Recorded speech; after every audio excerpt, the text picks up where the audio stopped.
Hello friends, my name is Abhishek और मैं आपको मिडिवल हिस्ट्री जो हमारा सेकेंड लेक्चर है हिस्ट्री पे, उसमें मिडिवल हिस्ट्री जो एनसीईआरटी का किताब है पार्ट 2 वो आज पढ़ाऊँगा।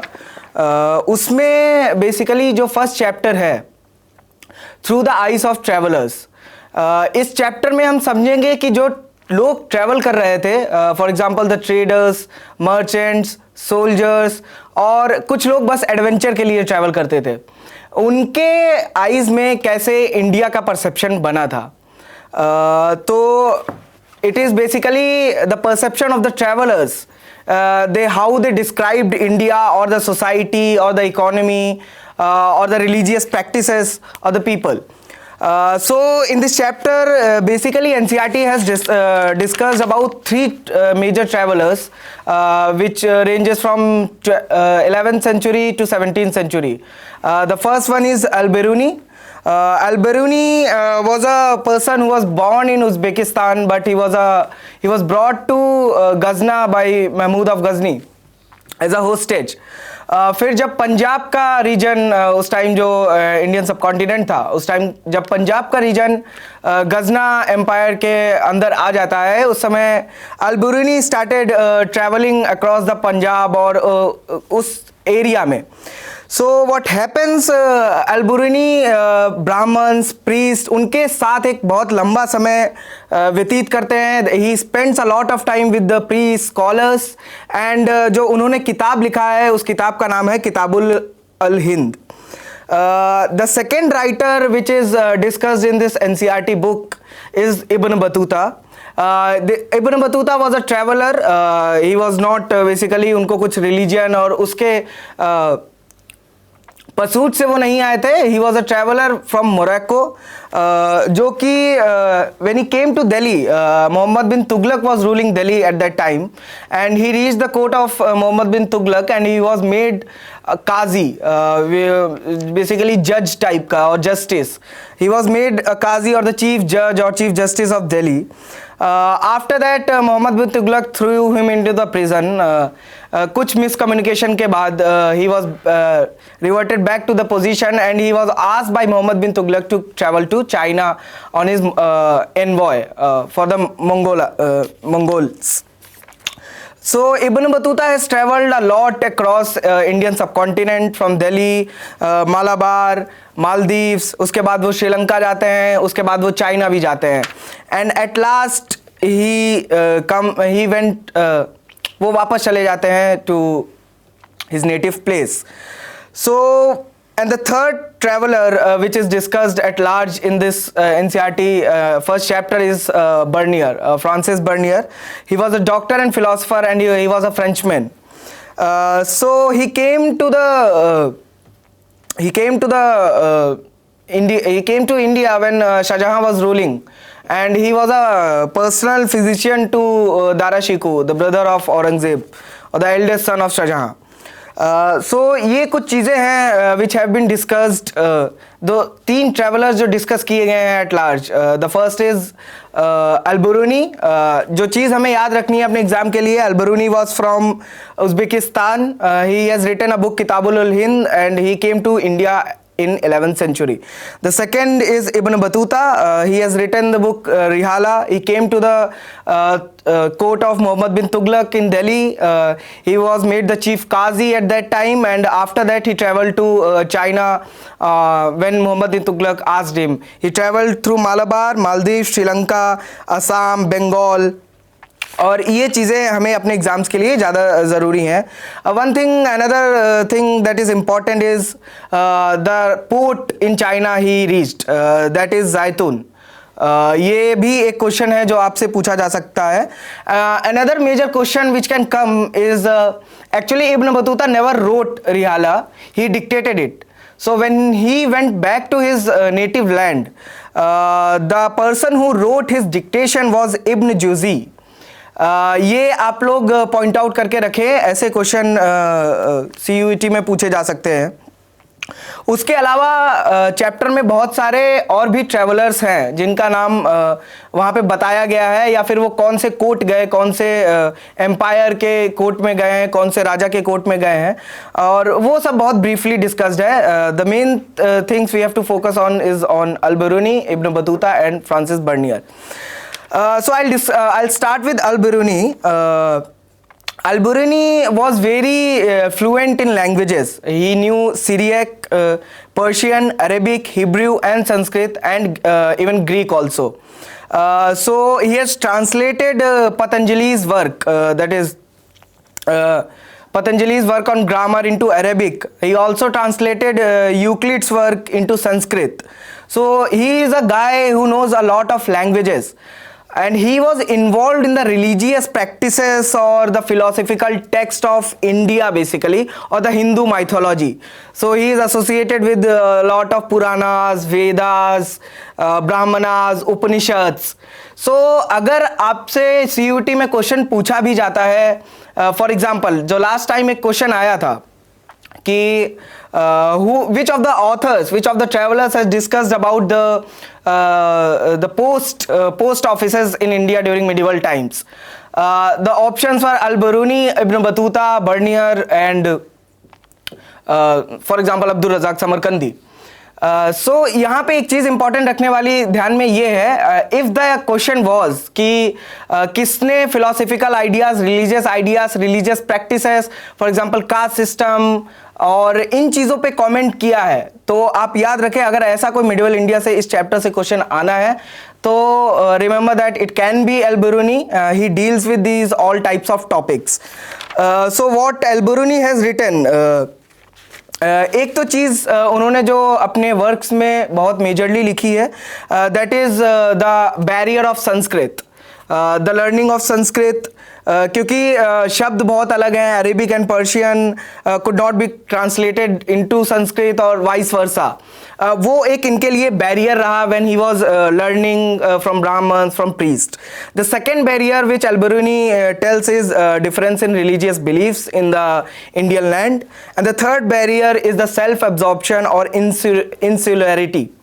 सेल्फ ऑब्जॉर्प्शन और इंसुलैरिटी से Al-Biruni का मतलब यही था कि लोग बहुत सेल्फ एब्जॉर्ब्ड हैं और अपने में ही बिजी हैं, अपनी ही सोसाइटी में बिजी हैं.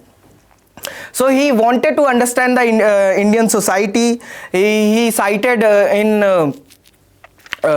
Kitabul Hind, he cited a lot of verses from Vedas, Puranas, Brahmanas, Bhagavad Gita, Manusmriti. Another thing from which a question can be asked is actually Al-Biruni has commented on caste system. He tried to explain caste system by comparing or drawing a parallel from his own society. What he does, he tells that in my own native land, from where he came from, at that time he came from Ghazna. So he tells there are knights and princes, and another class is monks and lawyers, physicians and scientists, peasants and artists. So he tells that different social structures or different classes or different type of hierarchies are there in the societies. But one thing which he did not accept or he comments was the concept of impurity. He disapproved with the concept of pollution. He said that this notion of pollution is intrinsic to the caste system in India, and this notion is contrary to the laws of nature. So Al-Biruni के बारे में जो main चीज़ें हमें याद रखनी है, he came from Ghazna. He was born in Uzbekistan. जो टाइमलाइन है वो 11th सेंचुरी का है, ठीक है. उसके बाद वो फिलोसफिकल आइडियाज़ और रिलीजियस और सोसाइटी को समझना, उनका ब्राह्मणस, प्रीस्ट और स्कॉलर से संस्कृत सीखते हैं. वो उनको बहुत सारी लैंग्वेजेस आती है. He translated Patanjali's work into Arabic. He translated Euclid's work into Sanskrit. So these are the things which we have to remember. और किताबुल हिंद में 80 चैप्टर्स हैं. तो ये मोटा मोटी चीज़ Al-Biruni अपने उसमें लिखते हैं. इसके बाद जो मेजर राइटर हम लोग डिस्कस कर रहे हैं वो है Ibn Battuta. Ibn Battuta was a traveller. उनको घूमना ही पसंद था. तो when he came to Delhi, actually what he documented or what he dictated in Rihala to be documented was not similar to what Al-Biruni did. Al-Biruni tried to explain the society or society में कैसे लोग रह रहे हैं. Ibn Battuta was very much different. Ibn Battuta को जो अलग society यहाँ इंडियन लैंड में लगा, he documented that. For example जो क्वेश्चंस इब्न बतूता से आ सकते हैं, one thing is the timeline. He came to Delhi in 13th century. He was from Morocco. Muhammad bin Tughlaq के कोर्ट में आए थे. He was made the chief qazi and he travel to China when Muhammad bin Tughlaq asked him to join the Mongol envoy. जो unfamiliar चीज़ें Ibn Battuta ने India के land के बारे में बताई हैं, one thing is he described, अगर आप एनसीईआरटी का बुक देखेंगे तो बॉक्सेस में सोर्सेज दिए गए हैं. ही डिस्क्राइब्स कोकोनट, जो उनके लैंड में अफ्रीका मोरक्को में नहीं मिलता है. He describes coconut. Another thing he describes पान. तो एक तो क्वेश्चन आ सकता है कि कोकोनट और पान के बारे में कौन से मिडिवल ट्रैवलर ने लिखा है. Another thing he describes are the cities. He describes Delhi, he describes Daulatabad. Delhi city को उस टाइम का जो तुगलकाबाद है, गयाजुद्दीन तुगलक जो तुगलकाबाद बसाया था. NCERT has given the images and the sources images, आप उसमें देख सकते हैं. तो वो एक तो कोकोनट और पान के बारे में बताते हैं. He explains about the city, Daulatabad, Delhi. He explains about the towns, the bazaars, the market, वहाँ का मार्केट कैसा है. जो भी इब्न बतूता को अजीब से चीज़ें लगी, he dictated in the रिहाला. He explains about the trades which operates from the towns and the markets to all over Asia. क्योंकि उस समय इंडिया बहुत अच्छे मैन्युफैक्चरिंग गुड्स मैन्युफैक्चर करता था. Another thing which he important for the CUT exam pattern is he also points out the place in the Daulatabad market. The name is of that market is तारबाबाद. ये भी एक question आप लोग point out करें, इसको ज़रूर ध्यान में रखें कि एक music place, he points out the music place in the Daulatabad market, that is the name is Tarababad. Another thing जो पिछले साल भी क्वेश्चन आया था, यही क्वेश्चन था कि who wrote about the postal system, who was basically surprised by the postal system. That was Ibn Battuta. Ibn Battuta has written about the efficiency of postal system during the Muhammad bin Tughlaq times. He has written that Sindh से दिल्ली जाने में अगर 50 दिन लगते हैं, तो एक postal informer जो इन्फॉर्मेशन भेजी जानी है सुल्तान को, उसको बस 5 दिन लगते हैं. And he also tells about different types of post. He explains one is horse post and the name is uluk. ये भी एक क्वेश्चन आपको ध्यान में रखना चाहिए. Horse post is known as uluq and the foot post is known as dawa. इनका stations पर माइल्स भी दिया गया है, you can see in the book. मतलब मुझे नहीं लगता वो इतना इम्पोर्टेंट है, पर हॉर्स पोस्ट को उलुक कहते हैं, फुट पोस्ट को दवा कहते हैं. He has written about the music places, he has written about the towns, he has written about the coconut and the paan. Another thing important which he wrote was the robbers. कि जब वो travel कर रहे थे, उनको robbers से, उनका जो जिन लोगों के साथ ट्रैवल करते थे और उनको खासकर रॉबर्स से बहुत दिक्कत होता था. He felt several times home sickness problem, fever problem, but I guess the robbers point should be well learned. इसको हमें याद रखना है, ये हमारे एग्जाम के लिए ज़रूरी है. तो first was Al-Biruni, second is Ibn Battuta. Ibn Battuta के बारे में he wrote Rihla, that is known as the book of travels. उन्होंने he was from Morocco. Muhammad bin Tughlaq के कोर्ट में आते हैं, मोहम्मद बिन तुगलक के कोर्ट में काजी बनते हैं, उसके बाद वो चाइना जाते हैं, उसके बाद वो वापस चले जाते हैं. He dictated Rihla to the person known as Ibn Juzayy. उन्होंने लिखी है Rihla. The dictation was done by Battuta. Robbers से उन्हें दिक्कत होती थी. Another surprising things is the coconut and the paan. Describing cities, describing markets, describing towns, describing trade routes. Daulatabad, Delhi city, ये 2 city आपको याद रखनी है. Another music place is the Daulatabad market. Music place in the Daulatabad market, that is the Tarababad. Postal system, the horse post is known as uluk and the foot post is known as dawa. After that जो हमें तीसरा जो NCERT में historian और what ever you से scholar traveller जो भी discuss हुआ है is Bernier.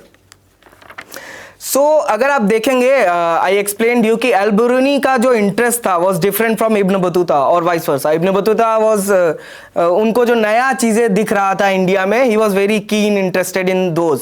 अल-बिरूनी was not the same as Ibn Battuta and same goes for Bernier. Bernier इन दोनों से भी अलग थे. उनका he has written the work travels in the Mughal empire. So he was occupied with the situation what he saw in Europe. Actually वो parallels draw करते हैं या फिर वो compare करते हैं the situation in the Europe और because Bernier was a Frenchman. So वो फ्रांस में कैसा सिचुएशन है और इंडिया में कैसा सिचुएशन है, लैंड का क्राउन कैसे रूल करता है, फ्रांस में लुइस 14 कैसे रूल कर रहे हैं और इंडिया में यहाँ पे शाहजहां और जहांगीर जो भी रूल कर रहे हैं वो कैसे रूल कर रहे हैं, है ना. Bernier was much more interested in that.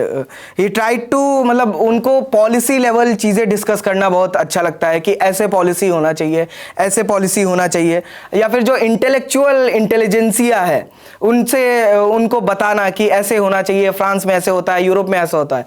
तो द मेजर चीज इज कि ही कंपेयर्स यूरोप और the France, majorly Europe with the India. ठीक है. And he places Europe a far more superior land than India. India is represented as inverse of Europe, कि अगर Europe बहुत महान है तो इंडिया उतना ही गिरा हुआ है for Bernier. So what on comparing what he founds is that कि इंडिया में प्राइवेट प्रॉपर्टी का कोई नोशन नहीं है.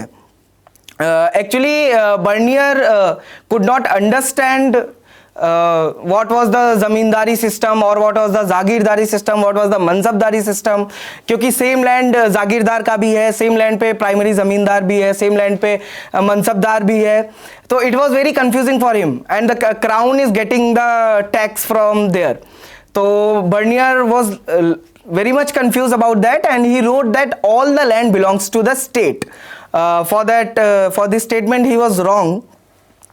So he compares and he leads to the conclusion that lack of private property in India. He thought in Mughal India crown owned all the land. Basically दो Mughal empire के राजा हैं, Mughal empire सुल्तान, he owns all the land and he tells that जो absence of private property है उसकी वजह से चूंकि वो लैंड किसी एक इंसान, एक लैंडलॉर्ड के पास बहुत टाइम तक रह नहीं रहा है, there is no incentive for the person और फॉर द जागीरदार और for the mansabdar to improve the land agriculture on that, क्योंकि मनसबदार या जागीरदार को तो एक दिन उस लैंड से कहीं दूसरी जगह जागीर दे दिया जाएगा. तो ही राइट्स कि उसकी वजह से इंडिया लैंड बहुत एग्रीकल्चर बहुत खराब है. कोई यूरोप में जैसे improving land, he also terms this कि यूरोप में जो क्लास इमर्ज हुआ है इंप्रूविंग लैंडलॉर्ड्स का, that is not in India because there is no private property, your land can be transferred at any time. And he tells that this led to exploitation, ruining of agriculture, decline of living standards of the people, except the crown और जो harem में लोग हैं, जो crown के आसपास के लोग हैं, और बहुत छोटा सा पोर्शन नोबल्स का. तो वो ये इसके बारे में लिखते हैं कि मेजर चीज़ हमें यही याद रखना है कि प्राइवेट प्रॉपर्टी का एब्सेंस है. He also described Indian society as basically egalitarian और undifferentiated masses of empowerished people. ये एक्सप्लेन्स कि एक तरफ क्राउन है जो बहुत रिच है, या फिर क्राउन के आसपास का जो अरिस्टोक्रेसी है वो बहुत रिच है, और जो नीचे का तबका है वो सब एक ही जैसे लोग हैं और वो भयानक पॉवर्टी और गरीबी में रह रहे हैं. तो he explains that there is no middle class और द मिडिल स्टेटा और middle state in between the crown and the empowered people. So he says there is no social group in between. ये उनके travel से ही statement है. It is mentioned in NCERT that there is no middle state in India. By middle state he meant that there is no social group or social classes, or the formation of the classes has not happened. At one end there is crown, at one end they are the impoverished people ridden in poverty. That's all. So according to Bernier, Mughal king was the king of beggars. कि वो भिखमंगों के राजा हैं, और Bernier के हिसाब से बहुत ज़्यादा लैंड यहाँ पे इनफर्टाइल है, एग्रीकल्चर ठीक से नहीं हो रहा है, माउंटेन्स हैं, रेंजेस हैं, और कुछ अच्छा नहीं हो रहा है. Although he contradicts in another source which is given in NCERT, he also contradicts this his own point कि when he goes to Bengal writes about Bengal कि वहाँ पे तो बहुत अच्छे से एग्रीकल्चर हो रहा है. मुझे लगता है वो बहुत ज़्यादा इम्पोर्टेंट नहीं है.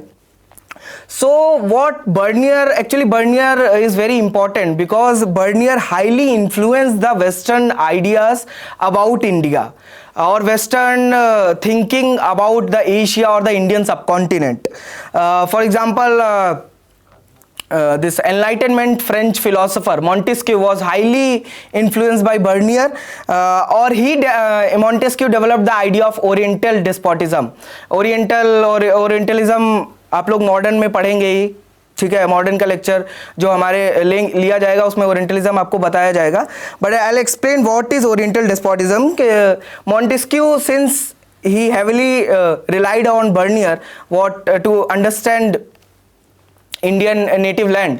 So what Montesquieu came to the conclusion that India, all the property is with the state, and the king is ruling like a despot. Enjoyed absolute authority over his subjects. Another philosopher which was influenced by Bernier was Karl Marx.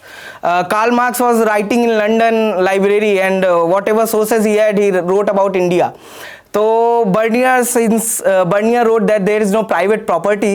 So Karl Marx actually oriental despotism का ही एक उसको derive करके एक नया theory ही told, that is Asiatic mode of production. Basically Asiatic mode of production means that there is no formation of classes. Since there is no private property, एक तरफ क्राउन है, एक तरफ गरीब लोग हैं, मिडल स्टेटा कुछ है नहीं, क्लासेस का फॉर्मेशन अच्छा हुआ नहीं है. क्लासेस का फॉर्मेशन नहीं हुआ है तो कोई क्लास कॉन्फ्लिक्ट ही नहीं है. सब पूरा विलेज कम्युनिटी एक तरफ इगैलिटेरियन है, and there is no class conflict. And for Marx, if there is no class conflict, there is no history. There is no history of that land. So this Asiatic mode of production basically meant that India is static, India is stagnant, India's society is stagnant. So this was due to Bernier's confusion, which you could not understand that यहाँ पे primary ज़मींदार हैं, यहाँ पे secondary ज़मींदार हैं, यहाँ पे टर्शरी ज़मींदार हैं, जागीरदार हैं, मनसबदार हैं, रोयत्स अलग अलग हैं, लैंडलेस लेबरर्स हैं, कुछ ऐसे लेबरर्स हैं जिनके पास अपना लैंड है. वो बर्नियर को समझ में नहीं आया, and all this confusion was created from Montesquieu two marks. और उसके बाद कॉलोनियल राइटिंग्स में भी यही दिखता है कि इंडिया का कुछ हिस्ट्री नहीं है. सो बर्नियर में हमें यही याद करना है, his book travels in the Mughal empire. वो कंपेयर करते हैं यूरोप और इंडिया को पॉलिसी लेवल, और उन पे उनका ज़्यादा ध्यान है. He terms Europe as far more superior than India.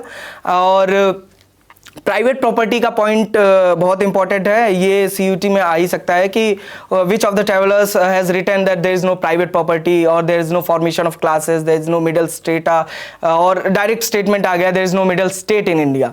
That is Bernier. Montesquieu को इन्फ्लुएंस किया है.